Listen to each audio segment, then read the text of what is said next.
Namaste, Jai Hind, and we are joined by Union Minister Hardeep Singh Puri, who was present there at the rampart of the Red Fort as Prime Minister Narendra Modi made his address on the occasion of India turning 76 and into its 77th Independence Day. Namaste and Jai Hind, Hardeep Puri ji. Your first takeaway from the Prime Minister's speech today.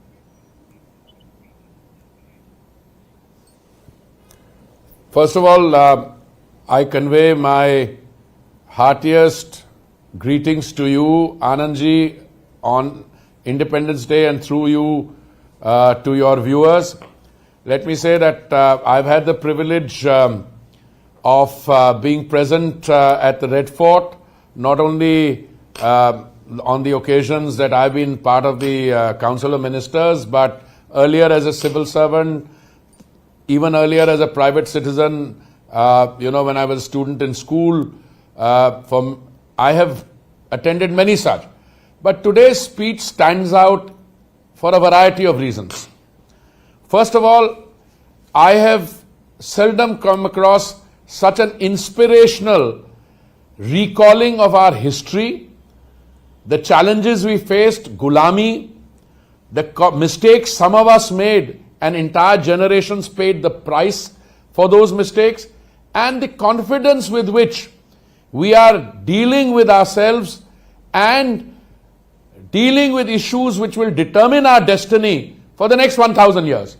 I'll reduce the time span. In 2014, the Honorable Prime Minister inherited a situation. I'm using the word situation in a broader sense. An economy, a polity. After 30 years or so, a single party was able to get a majority on its own. Those fractured verdicts are a thing of the past. Between 2014 and 19, that improved. And we moved from 2014 to 2023 from being the 10th largest economy in the world to the 5th largest. And today the Prime Minister, based on his preparations, his understanding of the ground reality, and the manner in which he has prepared the country to that we are moving confidently in the next year or two to being the 3rd largest economy in the world. But that's only part of the story. You will be one of the 3 large economies in the world, but heading forward, when we are 100 years old as a nation, he's talking about being a developed country. And he talks about Viksit Desh as a sankalp. But there are rating agencies who say India's economy by 2040 should be around $26 trillion. You know what that means in terms of per capita income, what it means in terms of all-side growth. But today there's some fantastic takeaways, because you started taking 2 crore women to be made lakhpatis. Yeah. It's not a small number. I'm told that he used the term Mahila 47 times. And if you look at all our central schemes, they are all anchored in that kind of faith and commitment to women emancipation and empowerment. Shauchalayas, building toilets, 13 or 14 crores, they give support and lend dignity to the girl child. Pradhan Mantri Awas Yojana, the Malikana Haq is in the name of the lady of the house. Then when you provide gas cylinders to 9 crore 60 lakh people under the Ujjwala scheme, what does it mean? You are delivering them from the kerosene toxicity, from the coal, from all those noxious gases. Today, he is talking about economic empowerment. If 2 crore women are going to become lakhpatis, many of them may already be. By the way, I am a great fan of women entrepreneurs, and I've seen what they've done. I see it in the family. These are successful women in the world of business, finance, in your world of journalism. Now, why is this important? Because by any reckoning, women are about 50% of our population or thereabouts. Correct. So when he did triple talaq, it's not just, don't take it out of context. It's a very powerful message to that community as well. Then he goes a step further. What is he talking about? He is talking about ensuring that the fruits of economic development, Sarvodaya se Antyodaya, they will reach the farthest point, that is those who are most needy. And that is, I think, the real story of India. The story of India, we usually use cliched, Dushit, Vanchit, OBC. No, today, irrespective of caste, creed, irrespective of which region you come from, the benefits of these development schemes are going down to the, those who need them most. I tell you, I attended a program some years ago, I think it was in Meerut, when, Ayushman cards were being distributed. And Anand, I can tell you, I was not surprised that most of the people, maybe that was a lot, who were coming to claim the Ayushman cards were members of one minority community. And that, I think, speaks volumes. That you can be a beneficiary, you are entitled to the benefits of the Prime Minister scheme, irrespective of who you are in the country. But if you have short-sighted politicians who will not implement the scheme, like Ayushman Bharat is not implemented in Delhi, then, political decision is taking you out of the system of reckoning. Today also, there are many other takeaways from the speech. I was very, very struck by, I can tell you this thing. The confidence with which he uses the word guarantee. But this is very interesting, because he says, he's not saying, I dreamt it last night. No. He's saying, I have done my homework. I have studied the situation. I prepared the situation. He says, I am going to make credit through interest subvention available to people. Look at the millions of people who are coming out of poverty and joining the ranks of the middle class. Yeah. You have already a large middle class, but you haven't going to have an even larger and more economically powerful middle class. And he said, I'll make it easier for them to acquire affordable housing. Now, this is over and above the Pradhan Mantri Awas Yojana.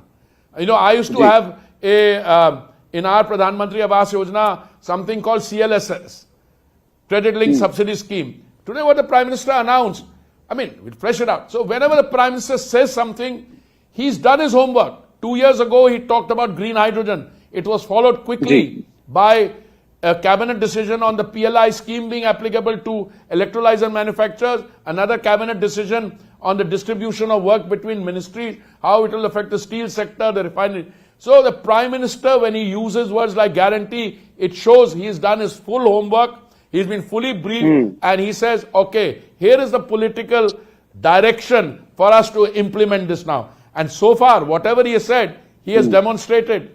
When he has said something, he has implemented it. And that's what makes for a very high credibility quotient. But Hardeep, if I may ask you, a few days ago, not so long ago, a very senior politician from the Congress party, very senior, used the word Rakshas and joined adage with all those who voted for the BJP or who are voters of the BJP. And today the Prime Minister used the word Rakshas and attached it to the word Bhrashtachar. So was that a message there? Well, I don't know if there's a linkage. I know that senior politician that you are referring to, you are a very mature journalist, so you are always happy to give the title of seniority. I'm glad you didn't say respected, but yes, senior politician who used the word Rakshas. But to all those who support the BJP, tell him that I have something like, if I'm not mistaken, 22 crore members of the BJP. 22.9 crore, I'm being corrected as we speak. So if we are all demons, then I must say, I know of a lot of nice demons also, but this is absolutely crass. It's nonsensical for him to describe anybody as a demon. I don't like some of their parties, but I never use adjective. But the use of that term to characterize corruption, I think is too mild a term. I think the Prime Minister was restrained when he said Bhrashtachar is described like that. I think the worst thing that can happen to a country, and you've seen entire countries getting ruined. I say some countries, some continents where there are more countries like that, entire people getting wiped out because of corruption. Because corruption is a multifaceted dragon or a demon. Why? What do? They don't allow hard work to be compensated. They don't allow the honest earnings to be rewarded. They siphon off money. The decision making gets flawed. Matches get fixed. That is what corruption is. So to call it a Rakshas, I mean, I don't know what the message may have been, but it is worse than a Rakshas. I think it's a bane of a country. And so is Parivarvad, and so is Tushtikaran or appeasement. So I think those three taken together, corruption, entrenched corruption, Parivarvad, and appeasement. But let me tell you, all of this applies to a certain phase in our evolving polity and to some people. Tell me, since 2014, can you even mention one case where the Modi government or its executive, its senior ministers or anyone, there may be corruption outside, but we crack down on it. But compare that to the vocabulary and the acronyms which were being used in a period prior to this, which was characterized by policy paralysis, corruption, 2G, CWG, coal, God knows. And today, so many years later, coal scam, I find people getting locked up. Listen, that was a different era. Banking used to be conducted through the telephone system. I mean, I'm being facetious. What I mean is, people are saying, "Arey, usko de do 50 crore ka loan, usko ye kar do." I mean, have you heard of it today? I mean, today, more and more stuff is being taken outside the human interface. It's being done online. All right, somebody will try to fiddle with it, but it's a sea change, complete change. So therefore, I'm afraid those who were the beneficiaries of that erstwhile system of entrenched corruption, they're going to scream a little today. Somebody's eye will not be well. They will not show up at the Red Fort. But give them that due. They won't let let Parliament work. But we will also take that message to the people that these are the guys you elected and see how they have represented you. Mantri ji, if I may ask you, he said, "अगले साल मैं आऊंगा, फिर आपको संबोधित करूंगा और अपने vision से अवगत कराऊंगा." So something to that extent that I will tell you what my vision, ambitions are. So that means he's saying I'm going to come back. But is that confidence? Is that overconfidence, or is that arrogance? No, there's no arrogance and there is no overconfidence in that. Anandji, here is a Prime Minister who, unlike any other Prime Minister that this country had, came with solid hands-on experience of running a large state. Here is a Prime Minister who is the byproduct or is the product of a society where from the time of his early youth, he has valued the hard work, who has come up that way, who has been a pracharak, who has traveled the length and breadth of this country, who knows it by experience. And when he says, we have come from being the 10th largest economy to the 5th largest, and in my third term, we will become among the top 3 economies in the world. There's no arrogance here. He's merely collating where we came from, his understanding and his preparation for the phase to come. And on that basis, he can say with confidence and humility that I will give you my program for the year ahead. That is a true people's Prime Minister. And he's able to do it because he understands the grassroots level and the complexities of this country. Whereas I'm afraid some of the others who try to walk through the lengths and breadths of the country, they're still missing from the absolute what's happening on the ground level. But Hardeep ji, I must ask you this, Hardeep ji, that when he says Parivarvad, Bhrashtachar and Tushtikaran, wasn't this the narrative in 10 years ago, in 2014? उस वक्त ये narrative against those who are in government था. आज ये narrative those who are in opposition है. तो बदला क्या है? नहीं, काफी कुछ बदला है. मैं जी 10 साल पहले जब परिवारवाद की बात होती थी, तो परिवार और the dynasty was then in control of the levers of power. You understand? Let me tell you something. It's very simple. It's not Jawaharlal Nehru, Indira Gandhi ji, Rajiv Gandhi ji. Even when they were not prime minister, they were controlling the levers of power. I mean, I can tell you there was a phase in between when we had a prime minister who was beginning to settle down, but there was some problem about 2 policemen outside his house or something, and the government fell. All right. There was an issue of, you talk about cooperative federalism. I mean, how many times has Article 356 been used? And who are the prime users of 356? Number one. Today we are talking about Parivarvad in the context of some people who have not allowed internal democracy in their own parties. Look, there's a certain degree of control, all right. But today they are not in power, but they are, those kinds of people are trying to come together with 1 or 2 exceptions. I've asked Mr. Kejriwal this. मैंने कहा आप भी तो परिवारवाद के खिलाफ हो. He said हमारे तो संविधान में लिखा हुआ है कि हम परिवारवाद के खिलाफ है. Then I didn't ask him then why are you, Samajwadi Party is totally Parivarvad. Akali Dal, of course, they are not part of them. Then Congress Party is Parivarvad. I don't want to go into other areas, but you know them as well as I do. Now somebody will say कि आपके यहाँ भी, अरे भाई हमारे यहाँ भी होंगे किसी लायक बाप का बेटा या पोता भी politically काबिलियत दिखा सकता है. That's not परिवारवाद. I mean, just because, I mean, I so happened that neither of my daughters wanted to be either a foreign service officer or a politician. They, that's a different thing. But that's not Parivarvad. I mean, if your son Anand or your daughter decides to become a journalist, there's nothing wrong there. Or if you are a politician, but here talking about the levers of control in a political party, not going outside the family, where you place the interests of the family before you place the interests of the nation. That is the cutting edge. Jay. Hardeep, one last question, if with your kind permission. He did speak about Manipur, and he said that what has happened in Manipur, it resounds across the country, and women across the country should be protected. He also said Manipur mein abhi shanti kaayam hai. One of the immediate reactions that's come from the opposition, especially the Congress, is that agar Manipur mein itni shanti hai, to aap kyun nahi ja rahe? How would you respond? देखिए, this discussion should be held in its entirety. He said 2 very important things. He said in Manipur, as indeed in some other parts of the country, there have been instances of violence. And he said, I want to tell you, the whole country is with the people of Manipur and jo hamari, bahne hai, etc. That was one political message.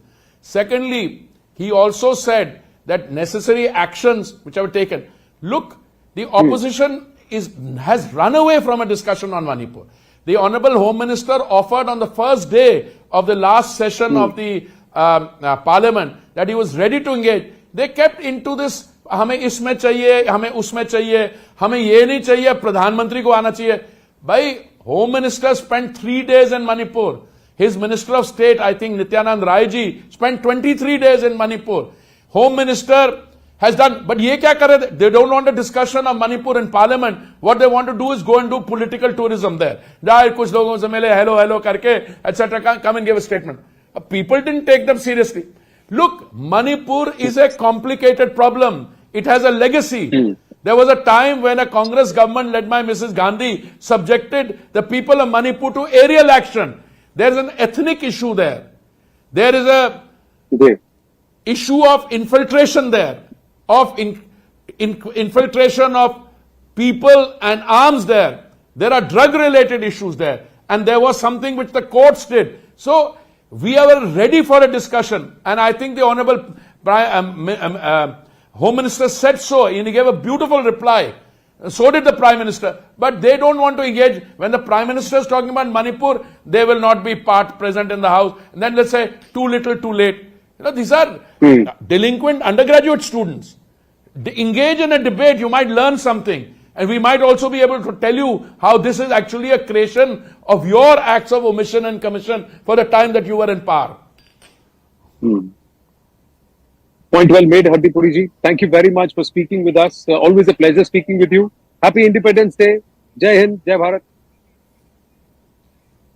Thank you, Anand ji. Always a pleasure speaking to you. Jai Bharat, Jai Hind. Thank you very much. That was Union Minister Hardeep Puri, never holding back, never pulling any punches. We're going to take a very, very short break. Stay with us here on CNN News 18.